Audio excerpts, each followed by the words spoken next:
Aloha. Okay, I was supposed to be on Gary Lee's radio show with Bob Thurman tonight and had a call I couldn't get off in time. So tried calling in.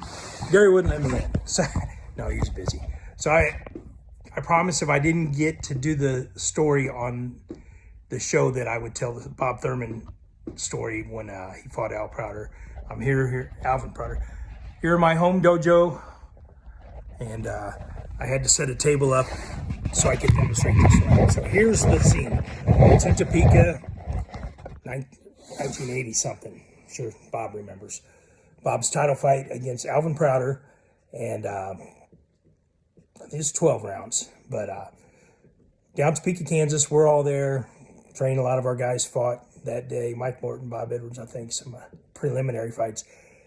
But the night before, they do weigh-ins and they do a press conference. Coolest thing because, you know, for us, ESPN, Joe Corley, everybody there, big deal. And they got these tables and they're going to do the little interview after the weigh-ins. And Bob's sitting there just like this. Got his arms on the table. He's just right here looking straight ahead, the camera. The ESPN guys are there and everybody. And they're waiting for Prouder to show up. And then we hear this music and it's like Hollywood. It's like Elvis is in the house, you know, Hollywood, that guy.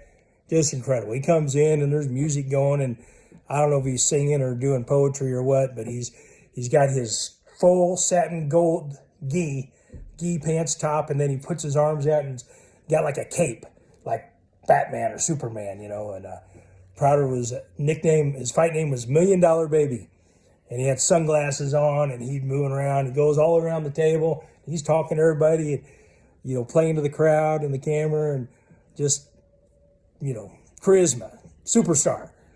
And Bob, the whole time, nothing. Bob just looks straight ahead. He don't look over there when, you know, Prouder's jumping around doing this thing, this cape, and gets behind him, whatever. Bob just ignores him. Prouder sits next to him at the table. And Joe Corley asked him Prouder a couple questions. Bob doesn't even acknowledge he's there. Bob's just Bob, you know. Then Corley goes, "Well, Mr. Thurman, you got anything to say?" And Bob goes, "I'm just glad he showed up." And that was it. You know, I mean, like the whole temperature of the room went down like 20 degrees. Like, oh no, now you're messing with you know what. And that was Bob's fight song too. So that's classic Bob Thurman. Dangerous boy, bad boy. And I hope he had blast on the radio, but I promised I'd tell his story.